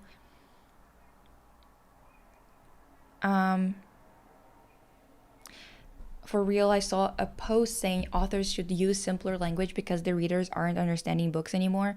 The fuck is that supposed to mean? I learn vocabulary through books. Yeah, like literally just look it up. Just look up the word. It's not like, what is going on? Dumb tasks like writing emails. Well, do you have to write so fucking many? And is communicating with other human beings a dumb task? Yeah, but I mean, that's the thing, that many of this, like this, all of this, the entire culture is built around just wasting time because technically speaking, we have sent all the labor that's actual, like physical work, at least all that we could, we exported it, right? So now we have to have these made up jobs so we can justify why someone who's just sending emails is getting 200K to compare to somebody who's actually making the garments thousands of miles away, right? It's so sad to see the people around me, even very smart people, starting to lose their critical thinking because of AI, and I'm supposed to be the backwards one for refusing to embrace AI. Yeah, a lot of people say that kind of shit. Like my uncle was kind of telling me that it's kind of like, oh, you're like a Luddite, you know? Is it Luddite in English? I hope that it's pronounced that way, but and I was like, right, no, that's not how it works. And even then, they still had a point because they were the workers, they were the ones who were producing the goods, and they were not the ones who were profiting off of it like the capitalists were. So I think that they kind of misdirected their feelings and their valid concerns. I'm genuinely just kind of like, this is a very lazy argument in my opinion to call people who don't want to embrace technology as Luddites, because there are ethical issues that need to be addressed, and there's also a thing called living conditions that is a lot more important for us human beings than satisfying the profit greed of those fuckers. You know what I mean? Yesterday at work, a customer said, I asked AI and it said this, as if it's a valid form of fact checking. You functioned perfectly fine without AI just a decade ago, Diva. Why do you need it now? Not even a decade. Dude, literally what? It's been maybe 3 years of AI being pushed this hard. It has eroded and just ruined so much for us so quickly. I'm genuinely kind of horrified by the speed of how everything is deteriorating. I am and will always be a flashcard bitch for words I don't know exactly. It's just some fun mix and match with language, just like clothing. Flashback intensifies.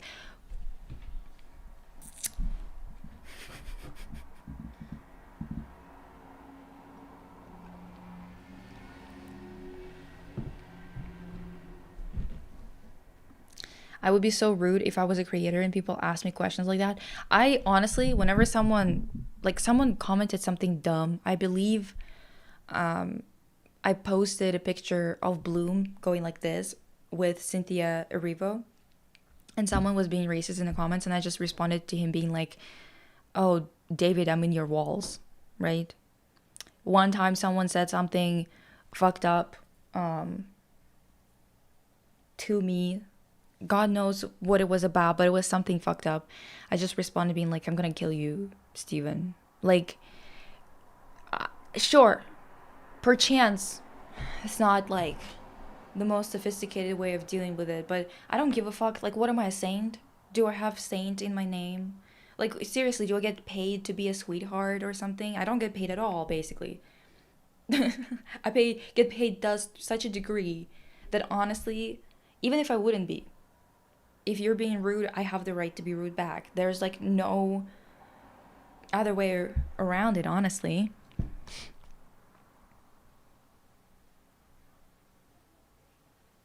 Did he write that with AI? God, fuck. Are vampires not real? Diva, I just found out today.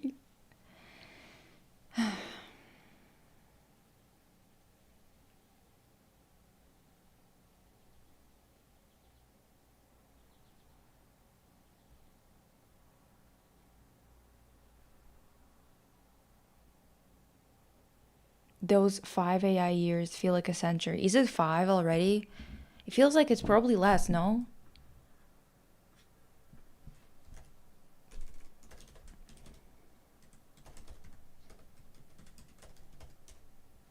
I think it started to get real bad with ChatGPT launch. November 2022, it was almost 2023, Diva. So it was only 3 years. Like 3, I guess. Just 3 years. It felt like 20 at least. Or actually a century, right? I had a clothing design job interview a couple of days ago, and they asked me how I feel about AI and how can I make it useful with the job there. I think I'm cooked because I told them I don't support AI. Yeah, I did the same thing for one of the job applications. Like I actually went to this job for, okay, so it was like an interview for a position where you're supposed to be video producing for them, for a tech company, and I saw their Instagram, and it was one of those like really cringe Instagrams where they make reels with like really sad puppies that are getting comforted by this kid that passes by or whatever, and it's all AI generated animation or like footage or whatever the hell, right? So it's so cringe, so useless, so pointless, and why the fuck would they even fucking produce such a thing? Why would they upload it online? Why would they waste cloud space on that bullshit? I don't know. Okay, and we were talking about it. I didn't say, I tried to be more neutral about it, but I was like, is that the type of videos you guys want to be making? Is that like, are you guys, what are you guys going for here exactly? Like I went home and I was like, I can't, there's no way in hell I'm gonna be doing so much work just to be surrounded by videos like this on their page. Do you know what I mean? For my work to be surrounded by a bunch of slop. That is so embarrassing. Like, why would you even upload that? Anyway, Luddites don't oppose every technology. They oppose technology that are unethical, especially to the working class, and AI is no doubt unethical. Exactly. Honestly, I just use them as reading practice of the insult variety. You should see the AI usage in university. I have seen other students who don't even take a minute to think before asking AI.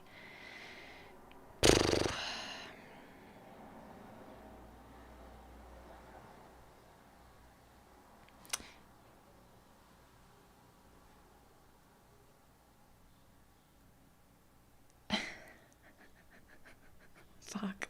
It was just 3 years, you guys, just 3 years, and all of our lives are so bad now.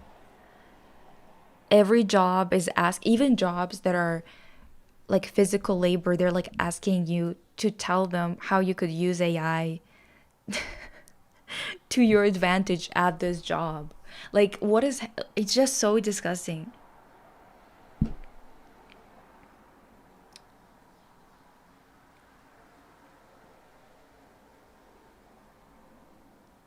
I keep getting emails to voice over for an AI dataset, and the amount of money they offer for less than a day's worth is 40 to 60K. I'm not taking it because I don't want my voice used like that, but it's insane. Holy shit. No, that's the thing. Like, every job that I find, it's like in AI. And then the fact of the matter is, they don't, I genuinely don't understand this. I don't get why we lead such pointless lives, such useless existence, you know? No application for our labor that actually counts in any shape or form. And even if it is, and you're like doing it in this system, it gets devalued by the fact that it is profiting, that it is profitable to people who honestly should be shot.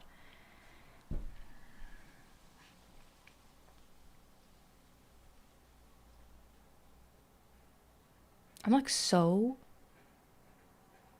tired. And for what? For what? Divas.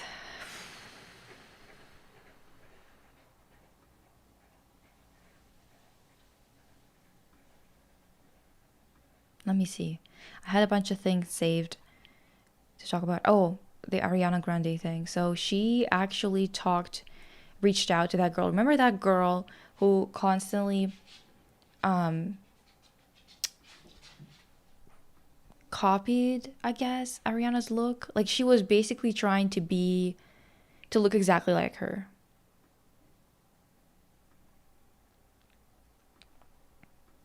Oh, it's definitely the heat, honestly.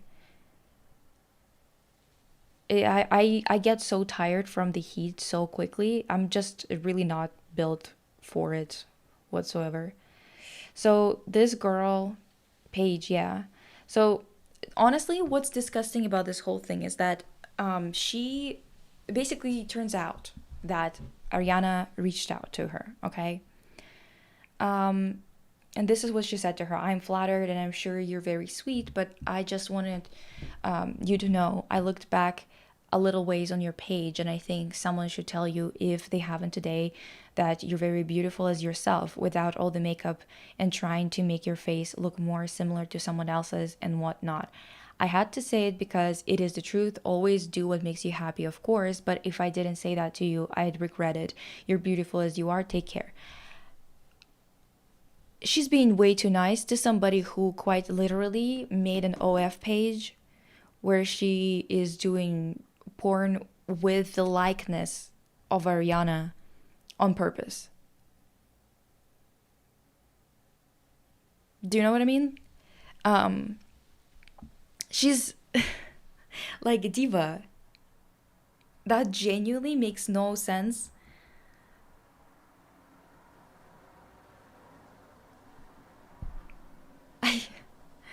I would probably just, like, honestly absolutely lose it at somebody if they did this.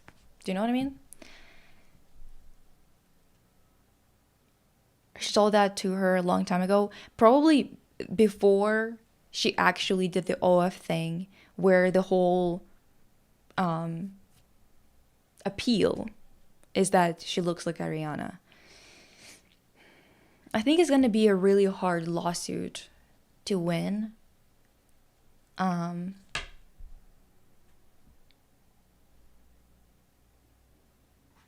Okay, yeah. So now it's like a different thing,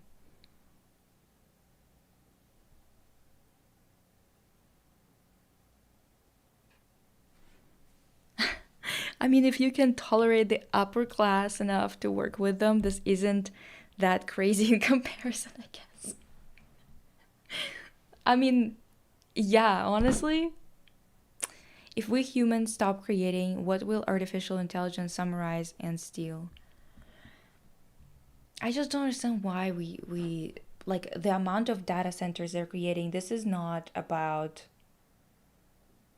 generative AI. It's not about uses of AI for work. This is quite literally just data centers for surveillance. It's just surveillance straight up.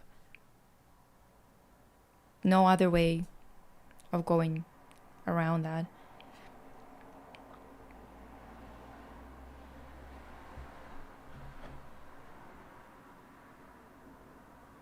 Yeah, I'm sure you can't. Like I'm sure you can win in some cases, but I would say that it's probably very unlikely that anyone can win a case like this. It's probably possible, but very, very, very low chance of that actually doing anything. And it's not gonna be profitable for her anyway either, right? And in terms of removing your image, now that AI is a thing and deepfakes are a thing, okay, so you sue her. So someone else gonna do it? Whatever. Jesus, it's so hot. Wait, let me put some water on my neck.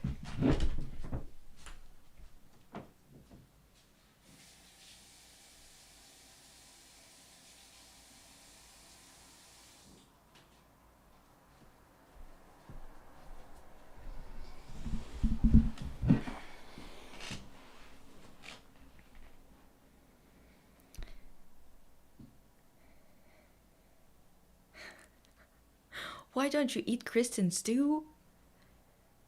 And Ellie to soothe you, mama?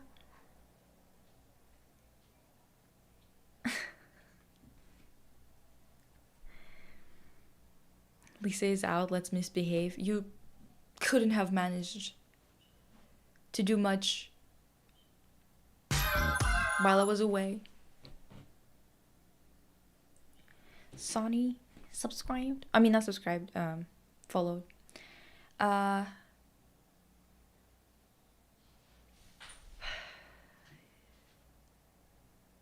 have you all heard of Sky Jackson making AI Snapchat stories every 5 minutes? God, and this is what we're dying for. Do you understand? This is what we're suffering for. This is why it's so unbearably hot. Why it's so hard to even think. Why it's hard to even function for stupid shit like that. Kinda.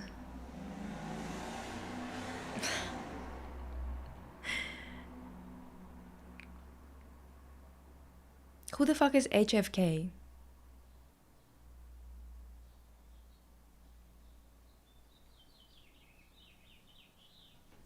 Yes, my father is the zodiac.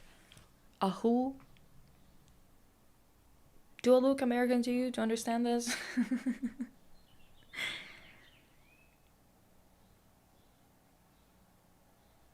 I don't know if that's the flex you think it is, Dima. Exactly.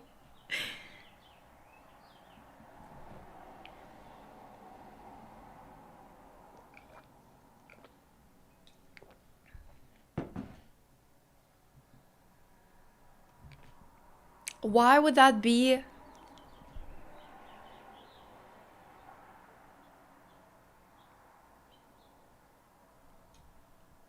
Yeah, why would you think that that's a flex, though? Thank God that guy who said vampires aren't real haven't said anything about mermaids. Oh, to be mermaids from H2O and chill in the water in the secret cave in this heat. Exactly, Jiva. First and foremost, yeah. No, because high support needs autism and this heat don't mix. Every time I find myself tired as shit in this heat wave, it makes me want to snap billionaires' necks even more, not gonna lie. No, straight up. Straight the fuck up. um,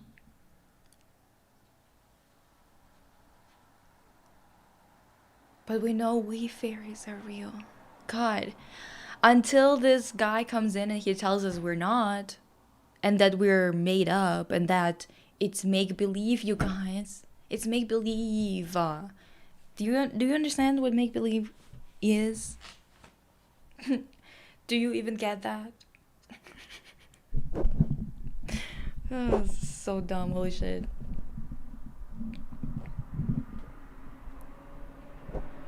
Okay.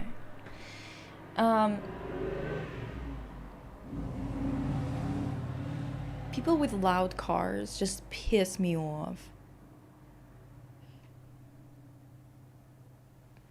Whatever. Whatever. What the fuck ever. Let me come my nervous system, balance it a little bit.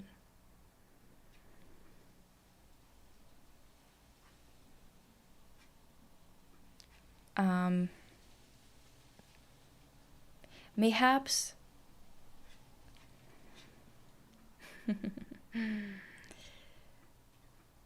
wait.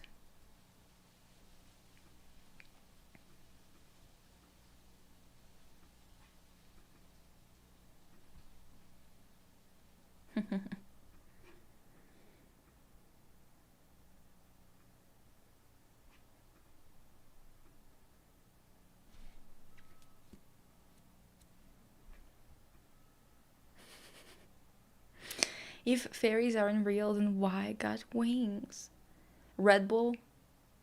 This is how advertisement has seeped into our brains. Do you understand? I live in a humid city and it's so fucking hard. It's humid all year round. Ugh. If fairies aren't real, why am I pretty?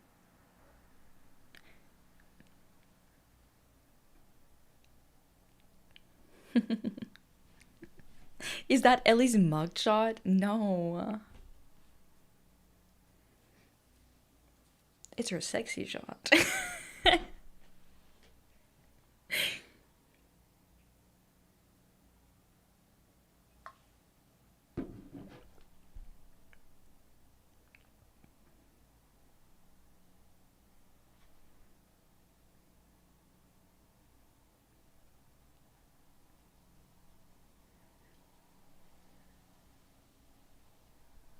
Don't look at me like that, Ellie.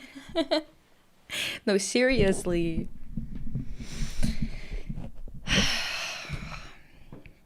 We should be out there having fun. You know what I mean? But instead, it's so unbearably hot. I get so angry in this weather. It's like ridiculous. Auga. Who said that? Empty. This pic of Ellie is too intense. I'm shy.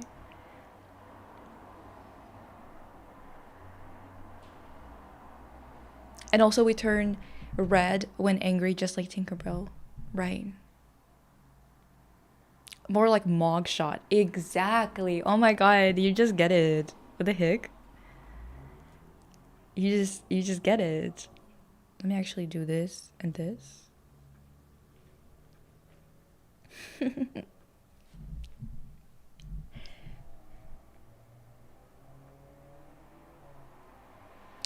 My plan is that we all move together to the Yukon, to a fairy village for the summer.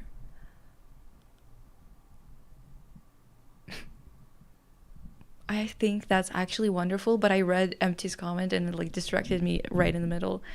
I feel like I'm watching 4 versions of the same person.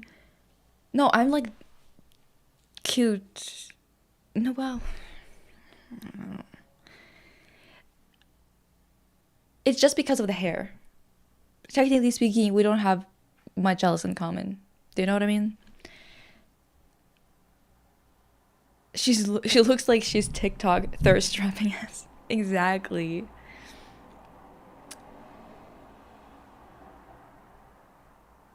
This peak. True. I say indulge in as much fun as you can. The millionaire is one as miserable, especially if you're in any minority. You being happy makes this millionaire's blood boil. Keep doing it. Exactly. But also like, God, it's difficult when you're just broke as shit, right? When you're just like got nothing. Or if banks are on your ass. Do you know what I mean? No way, she's coming closer. We do have the same hair now. I guess it's a little, both of theirs is a little shorter. It's like here. For Ellie, it's more of a mullet. Or not a mullet, wolf cut, perchance? I don't know. Lisa Farrell is crazy. Uh. Just got back to the stream and Ellie staring at my soul wasn't in my bingo card. Should be. Should be in your card. In your bingo card, actually. We all know what the chances are of it actually happening. Do you know what I mean? Oh my god, this looks like they're just like... This is a wall of protection for me. Are you seeing this shit? They'll take care of business.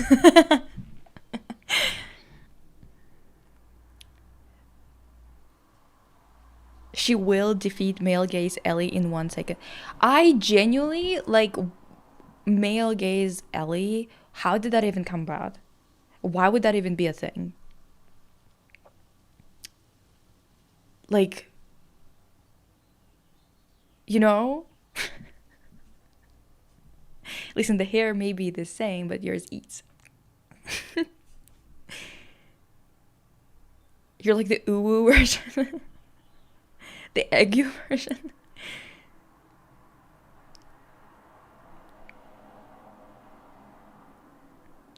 We feel safe now, thanks. That's what I'm saying. Bodyguards. Walk them like a dog. Walk them like a dog. What is Ellie and Corky? What if Ellie and Corky aren't real? Oh my god. Dude. Do you think that guy... let me look up his name again. Do you think Daniel knows? Is Daniel gonna tell us they're not real? Oh. Male gaze Ellie happened when male players who never seen a woman got mad she wasn't wearing makeup in a post-apocalyptic world.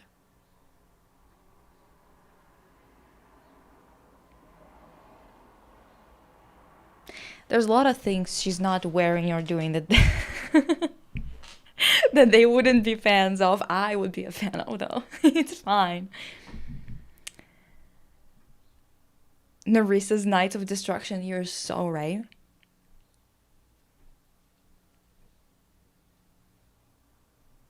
Damn, Daniel. They're real, like vampires in Sarah Michelle Gellar. You're just so right.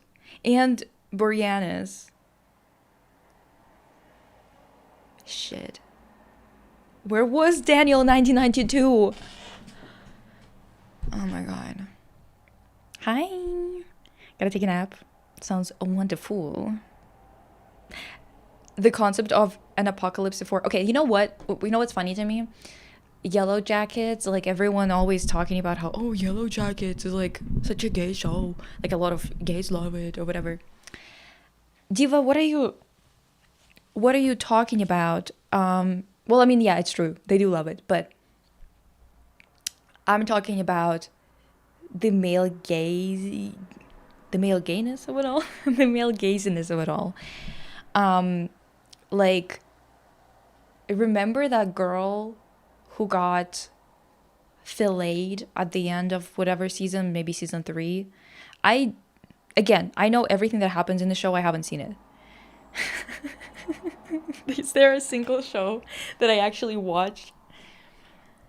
I swear to God.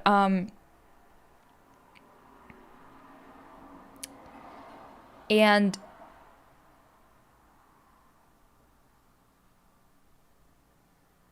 wait, remember how the absolute most negative comment about The Last of Us 2 were on Abby not looking hot and the game being shit because of that? They're just so frustrating because it's like, where are the hot men then? Do you know what I mean? Like, if you want everyone to be hot in a game, at least I understand that, to compare to wanting only the women to be hot and then the guys are like whatever the fuck. It just makes no sense. Whatever. Oh, because she killed Joel, their favorite guy, of course. I mean, I think all of them are just like it's don't even start me on that. Again, why do I know the entirety of this game even though I didn't play it? Yeah. Drawing yaoi with one hand, writing comments with the other.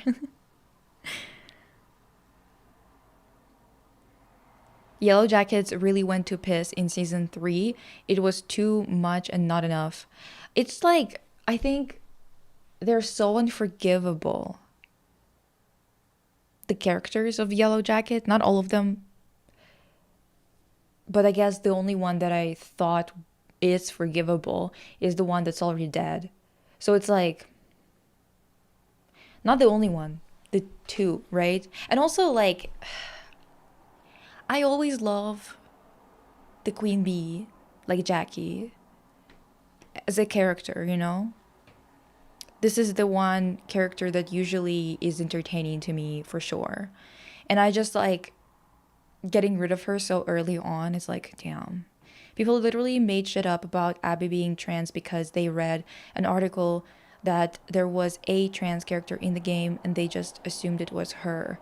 Oh yeah, I think there was so much conversation, and back then I didn't know anything about this game, but I heard so much bullshit about this because everyone was talking about it everywhere, and people were so pissed about Abby being like, it's impossible for a woman to have this type of build to whatever. And it's like, you never seen the MMA fighters or WMA, whatever the fuck they're called. I don't know. I don't watch sports or fighting shit, but I've seen them. Would you never seen a bodybuilder before? Like seriously, just it was so strange because like, Diva, you can't be serious. You can't seriously say that. If they want hot chicks in a game, get a dating sim, lol. Yeah, actually, male gamers are a brain dead cooked species overall. Yeah.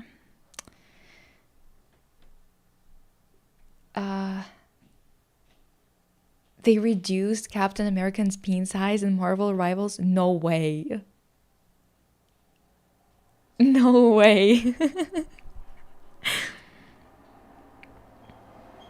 He was so perfect and they fucking nerfed him.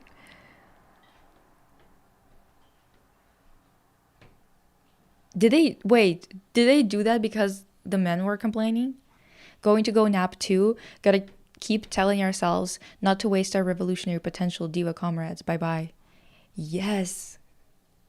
Comrade Clara. Yeah. Have a good nap. I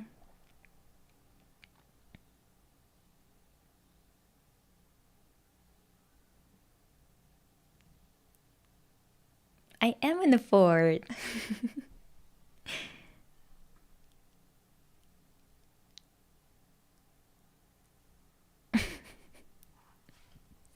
Diva. I do feel a little bit suffocated though. I need to make them smaller.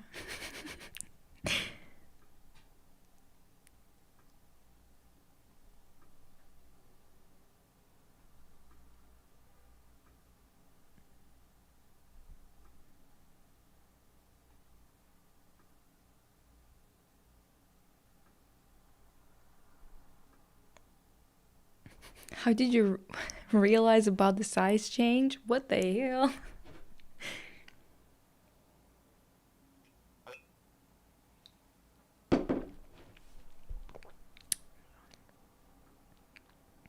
God.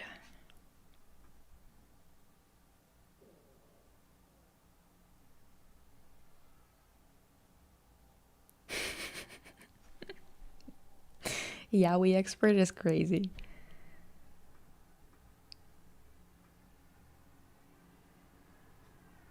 Damn, why is it so hot?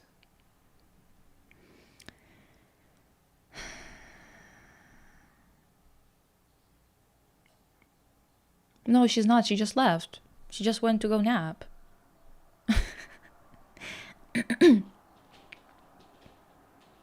have gay friends who pointed it out to me. Не знаю. Хопа. А, даже не просыпается. Да? Она там живая?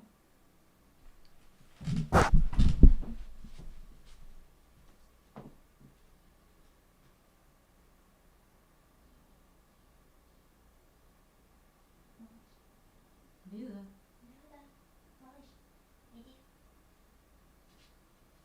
Малыш, ты что нас так пугаешь? You guys, Pika scared me so hard because she just like fell asleep so deep that she wasn't reacting to us. She was just like sleeping. Oh my god.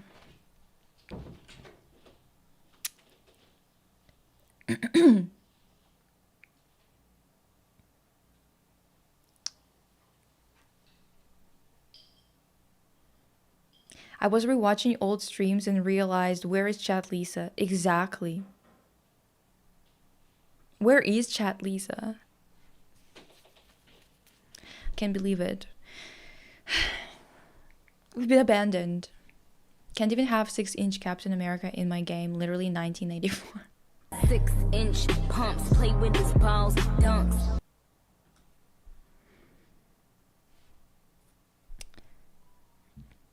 Listen, we will need people to uplift the mood when the revolution begins. We can uplift it with the Captain America peen.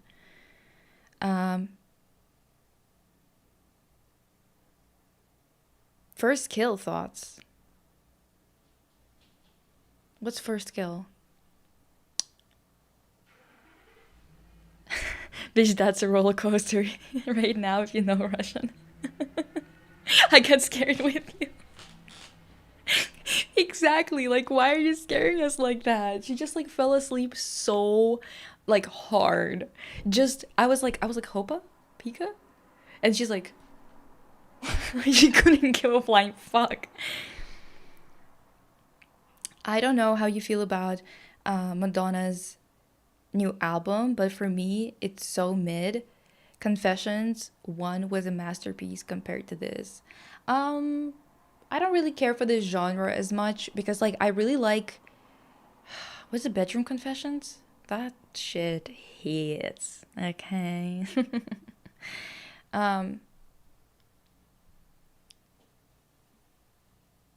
Bet you don't care for bathing, do ya? Who, me? What? The First Kill, that Netflix lesbian show. Is it new? And I hate all the bad decisions that she makes politically. Like, why doesn't she take her own advice from 20 years ago? You'll wake up one day, but it'll be too late. I don't know, Diva. I don't keep up with Madonna like that. TBH. Pika, you'll live forever. Yeah, yeah, yeah. Bedtime stories. Yes. Oops. That whole album, though? Yeah. Absolutely snaps.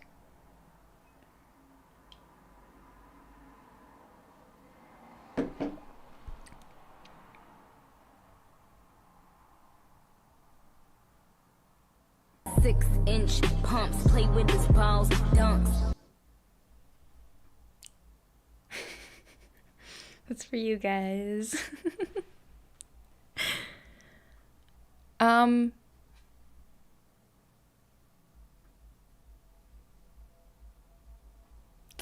don't know, Diva. No, I think First Kill is like 5 years old. I don't know. I don't know anything about First Kill.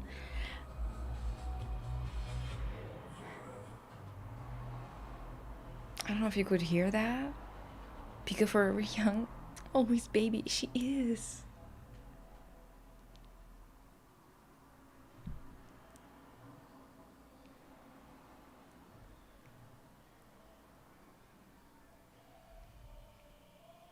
Someone's being so fucking loud outside.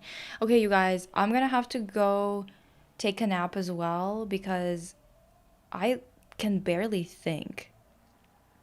You can see it in the way, like, in my energy levels. I'm like so loopy from the heat. I don't even fucking know anymore. This sucks. This sucks so much ass. Anyway, hope you're having a great day. And Pika is 0 years old. She weighs 3 apples and is 4 apples tall. That's so true. Yeah, have a great day. Yeah. And I'll see you